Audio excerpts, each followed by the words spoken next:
he said, that hand is from the Rebbe Nishmasi, it's from the Rebbe Rashab. So I said, yeah, what does that mean? But the Rebbe gave him a smack with a hammer thing. What happened? So he said like that in those days, after the founding of MAR-HESHVAN, there was a big problem with the Russian, government. What they call it, Gears, you know, what they call conscription. Huh? Conscription. Oh, yeah, but there's a word in Yiddish. Anyway, the inscription. Preziv. Yeah, Preziv. That's Russian. Russian. So every Simchas Torah, after the Akovas, all the Bochrim who had to go to the army would line up to meet the Rebbe Rashab personally, like a brief little yeshidas, and the Rebbe would say to them all what's going to happen with them. And they used to see these unbelievable nevuahs, that everything the Rebbe said would come true. And he said to certain of the Bochrim that there's nothing can be done, you're going to have to go, but Hashem will help you, that you'll be all right. And then he would say to a certain Bocher, you have to make a trick. And so there was one trick that was called Machanahantali, to make a hand. What did that mean? There was a guy in Lubavitch that you came to him and he disformed your hand. Yeah, he made your hand like a claw, you know. And he promised that after a year or 18 months, it would start going back. And after about a couple of years, it would be all right. Everything would be okay. So he said, I came up to the Rebbe, and I had to go to the Preziv, and the Rebbe said, Macha Hantale, you have to make a hand. So he said, I went to this man, and he made me a hand, and he really did a good job at it.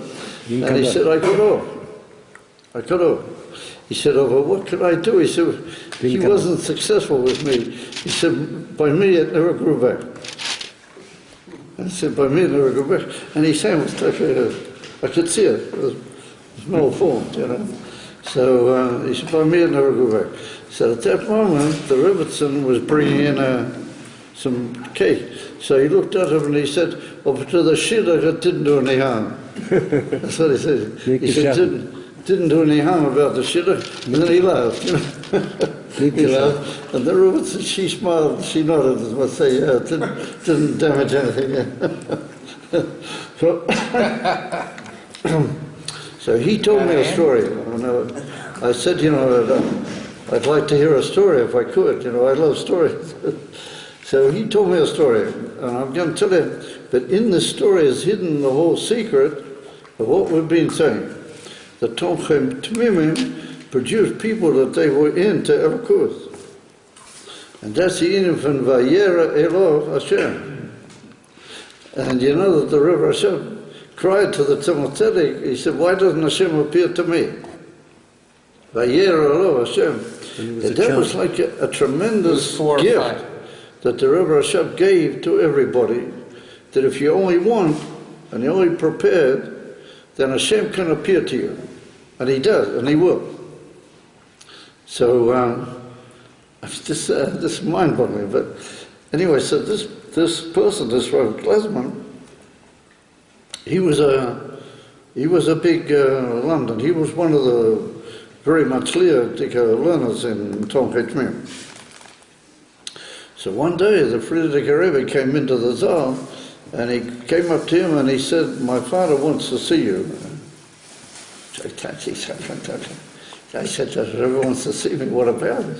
So the Rebbe said, if I know that, then I can open up an office myself. He said, I don't know what my father wants. So he said, he wants to see you. So he comes in to see the Rebbe Rashab, and the Rebbe Rashab said to him, you have to cease whatever you're learning, and you have to learn your Yeridea. You have to start to learn to be a rabbi.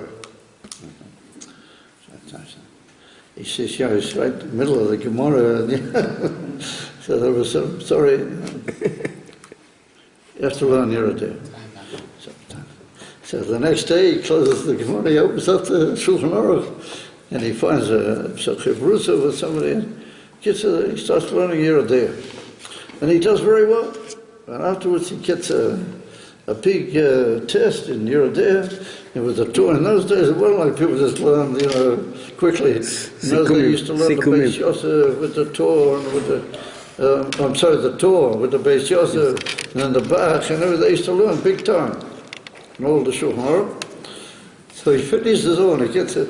So next thing that happens, the Friedrich Rebbe comes up to him again in the Zal, and he said, "My father wants to see you." What's he want of me further? So he's shaking, like this. He comes in, and the Rashab says to him, "That's very good. I heard that you did very well in your day." He said, "Now you have to learn Ibn Ezra." He said, "I want you to become Boki and Kiddushin and Gittin and all these." So he said, "That's a very big task, It takes a heck of a lot of time." Never to the Rabbi said to him. But he asked me questions. So he said, "That's it. You have to start learning." So he put in months and years of effort, and he finished Ibn Ezra. What you're supposed to learn. And he'd be prepared, and everything was fine. The next thing he gets called by the Rabbi Rayat.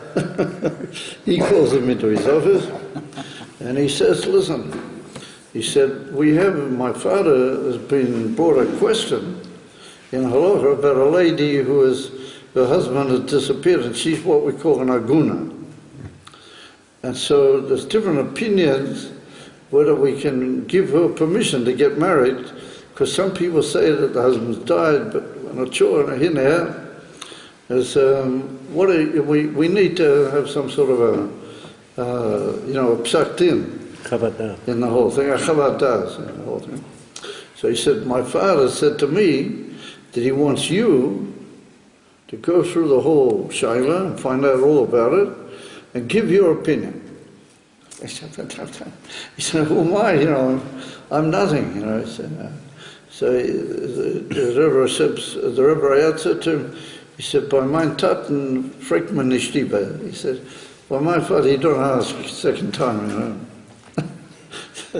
He gets all the details and the whole thing, and he learns through the whole case, and he thinks about it, looks up all the Makoidas and everything. And he worked on it tremendously, and he wrote a brief, he's telling him the story. He wrote a sort of a brief tshuva, and when he was finished, he asked for an audience with the Rebbe Rayat. So he comes in, the Rebbe Rayat is looking very strict, and just William Dicker Cook, So he says, and his hand is shaking, he said, "This is my, what you requested of me, this is my maskona." So his hand is shaking, and the Rebbe Rayat reaches out and takes it, and he picks up his, his glasses.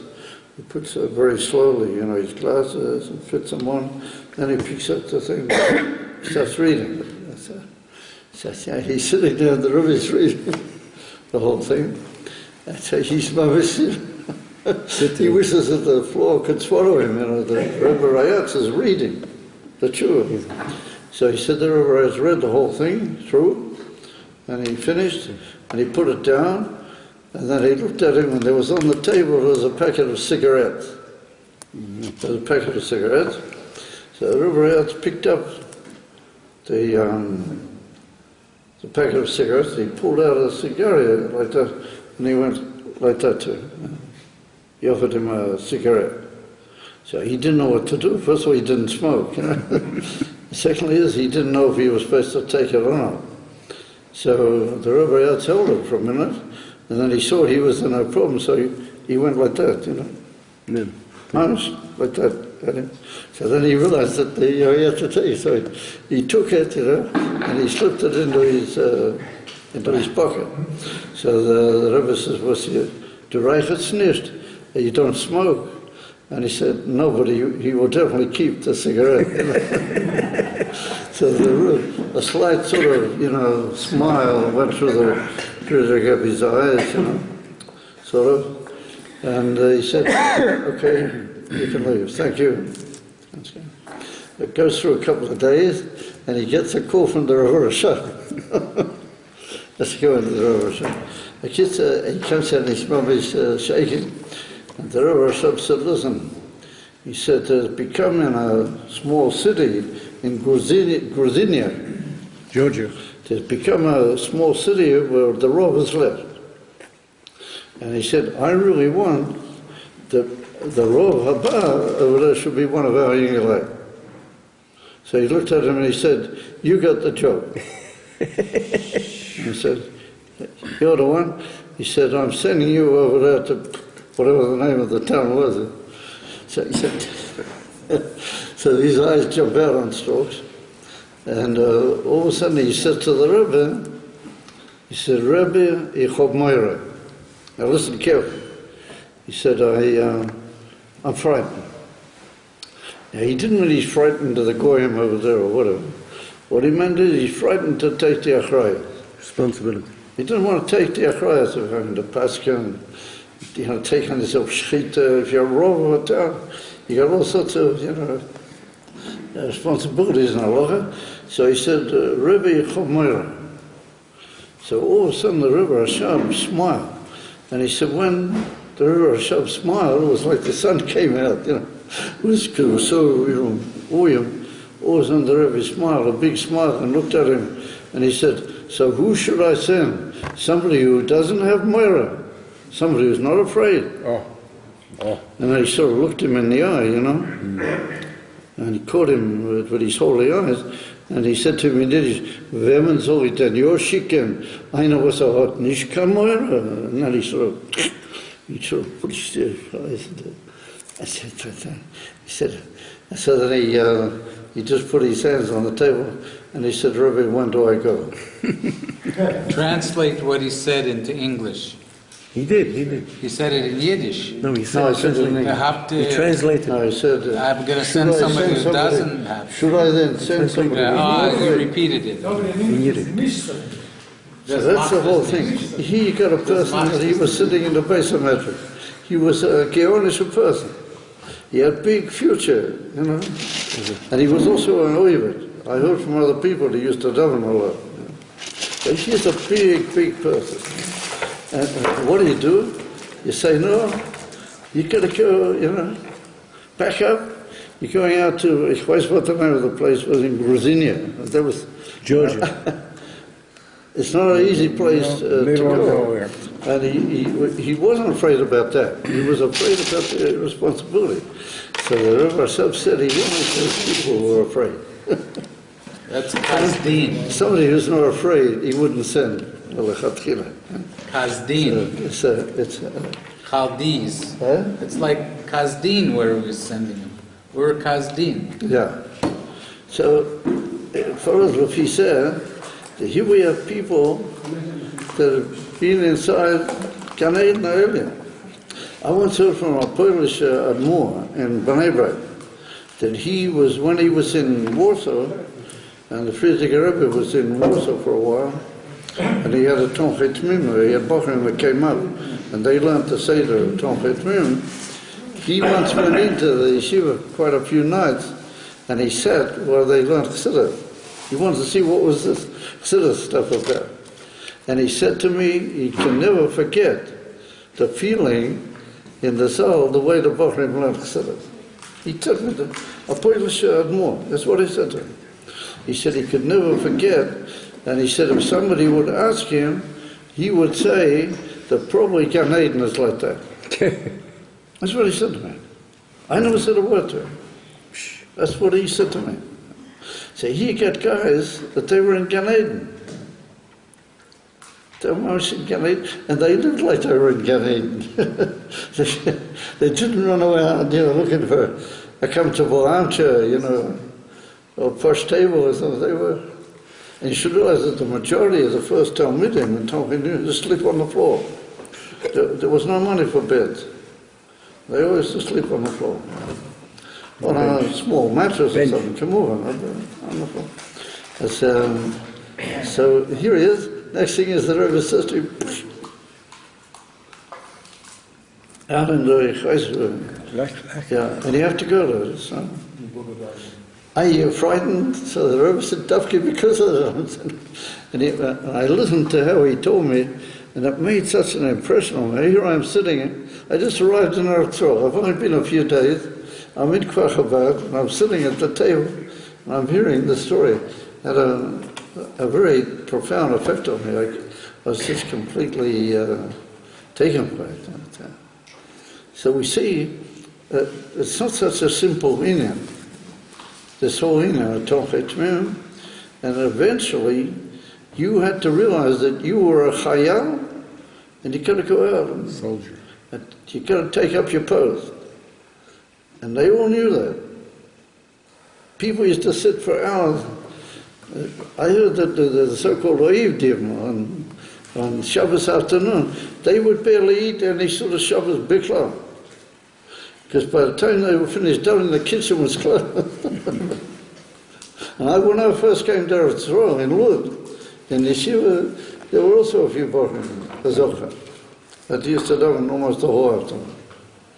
And I looked to make a bit of kiddush, and they had to go around fishing for it. And I remember once when Remendel came to the yeshiva, Remendel, one of the bochum was an Avid, he only found a half a challah, he found 2 halves. He didn't find 2 challahs. So he said to Remendel, what am I going to do with Lechem Mishnah? So Remendel said, that's the best Lechem Mishnah that there is. He said, a tzabroch and a challah, he said, this is the best Lechem Mishnah. I remember it clear. I happened to be there. I heard Remendel say it. So the boy very greedily said, oh, he polished off his 2 half challahs. He made a moitzi on 2 half challahs. That's what these guys, that's how they used to live. A argument to say. So, and yet they were the ones that became the Chayil Beis David. So what are the Chayil Beis David doing? They're bringing Moshiach. Their whole win is to bring Moshiach. They're fighting the war of David. David Malchut Moshiach. Their Indian is to bring Moshiach. The Rebbe is making that real. And we've got to tune in. We've got to realize that we've got to think the Rebbe's way, We've got to live with the message of the Rebbe, and the Rebbe's message is Moshiach Aksha. Moshiach B'Poyim. And we see that the world is not earning from the delay.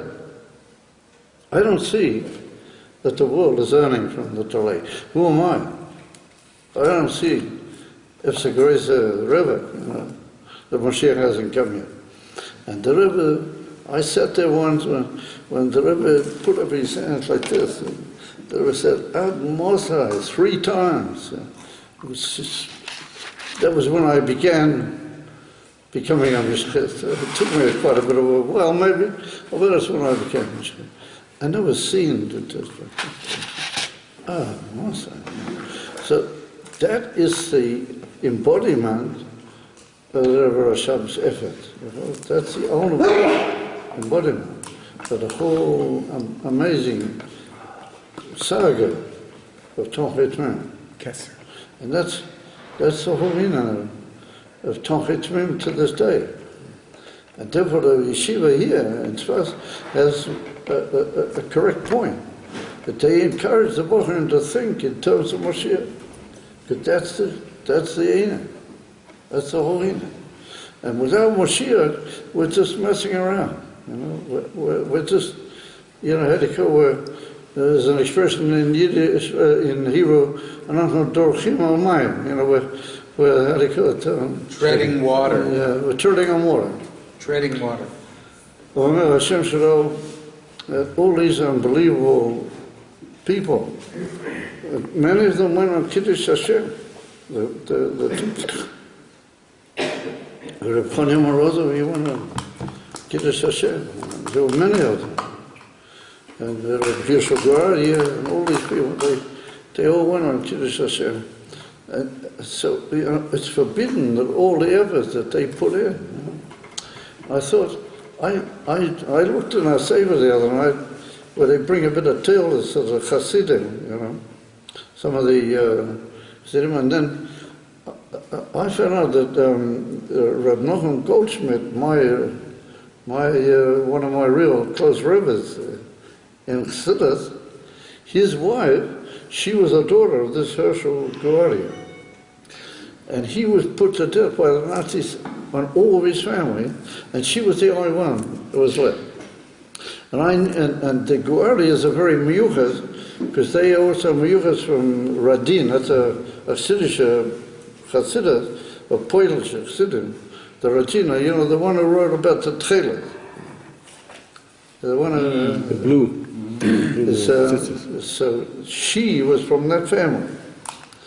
And I didn't know that. I never knew until just a few days ago that her whole family was lost in the Shoya. I didn't know it. I knew she was a Guaria. And I knew she was related to Reb Zalman Guaria, and I knew the whole thing. But I didn't know that. So we're talking about people that, you know, that how dare these Mishugoyim allow that these Talmudic hands of the Arabs to touch these holy people. These people, these young people that are being put into such a sakona, are the children of all these people who went on Kiddush Hashem. They're the children's children. How can you touch them? How can this happen? How can it be allowed? And it's just unspeakable, the whole thing. Well, we have to do our little bit. So I'll soon explain what I mean by that.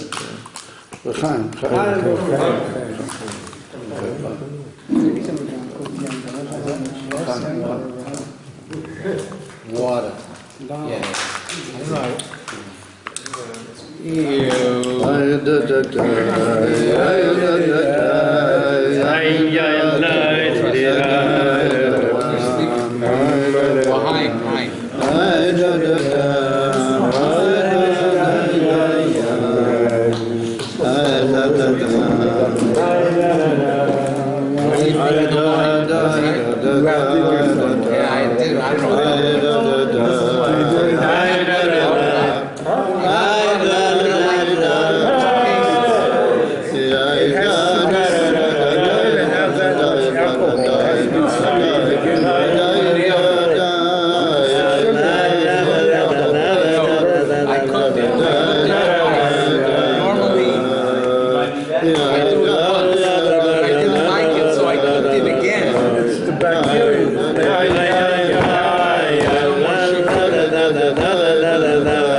Because I realize I'm carrying on too much. No, but I just want to say something. I just want to give over an akuda. And that is that in this week's parsha we meet up with the pasuk, and this is a pasuk which has been darshan, has been zoicha to so many pirushim from all the great maforshim and all the great Chassidish maforshim and all the Polish rabbis and all the Chabad, everything. It's unbelievable. We have Roham Zokein, Bo B'Yomim, Vashem Berach of Roham Bakoil. So Rashi says that Bakoil is B'Gematria Ben, And because Avram had a son, and he was already of age, then he had to worry about marrying him off. And so a lot of people say, what does Rashi want with that? And so they connected with the fact that Derek Hapshat, Rashi learns that he became old, and his only person who looked like he would sort of carry on his household was Eliezer, because Yishmael was at that time bad news. So the only person who's likely to carry on is Eliezer, and he didn't want that. He wanted his own son should carry on, etc., etc., etc. So he needed to have a good wife from his family for his son, and therefore he sent Eliezer, and that's Avram Zokein Bobiyom. However, I want to get on to what the Rabbi teaches us about this Indian of Avram Zokein Bobiyom, because we heard that's a double statement. If you say that somebody is a Zokein, that means he's getting on in years. Bo biyomim is another way in Lashon Kodesh of saying that somebody is getting on in years. You say who bo biyomim means, he's coming into the days. He's getting on. So it's hainu. It's the same thing. And Rashi doesn't comment about that. Rashi's Zika Nakuda is that because he was getting old, he was worried about his son and what's going to be in the future. And that's how Terech Hapshat. But there must be some secret hidden in this Indian of Zokein and Bo B'Yomim. What's the two things? What do they represent? So it comes on the Rabbi in a famous Sikha, and the Rabbi teaches us that Zokein is your personal perfection. Avraham Avinu was a gewaldige, perfect individual. He understood, he had the most amazing philosophic gift, and he had the most amazing ability to explain everything to everybody, and he was makar of thousands of people to realize that there was only one Boyer Olam, and he changed the whole world. B'chol divrei Chazal, Avraham Avinu was like the Rambam calls him, Anak Zeh, this giant. And Eitan said, the Rambam's got quite a number of words which he calls Avraham Avinu. So we don't need to be married, it's Yadua. That's Avraham Zokein. Was it Bo B'Yomim? Bo B'Yomim means that Yomim means the world, the way the world functions. As the old saying is, a day in, a day out. The Yomim is the world, the way things function. Avram Zokein, Bo B'Yomim, Avram came into the days and he affected them. Just like he affected himself. And he became an unbelievable medium of Gilei Elokus. He made the world that way also. And he was manchil that to all of his generations afterwards, that you're not only allowed to worry about yourself, you have to worry about the world and to know that you're just a shaliach to affect the whole world and to bring Elokus into the world. And that's the two inyonim of Zokein and Bo B'Yom. That is the most, in the middle the Rabbi goes into the difference between Torah and mitzvahs. Torah is his inyan of learning. Mitzvahs are to affect the world, and through keeping mitzvahs, we affect the Kashmirs and we affect the other people around us, etc., etc. But that's the main upshot of the whole inyan. Benakir to Tomchei Tmimah, and benakir to the whole message that the Rebbe Rashab brought into the world. The Rebbe Rashab, when he was 5 years old, he wept to the Tzemach Tzedek. Why did Hashem appear to Avraham Avinu, and Hashem doesn't appear to him? And so the Rebbe says it's a well-known story. That is the essence of the whole life story of the Rebbe Rashab. His inyan was to see that Hashem should appear to everybody. To him, but not just to him. He cried, why didn't Hashem appear to him? So there's a belief of it that Hashem did appear to him.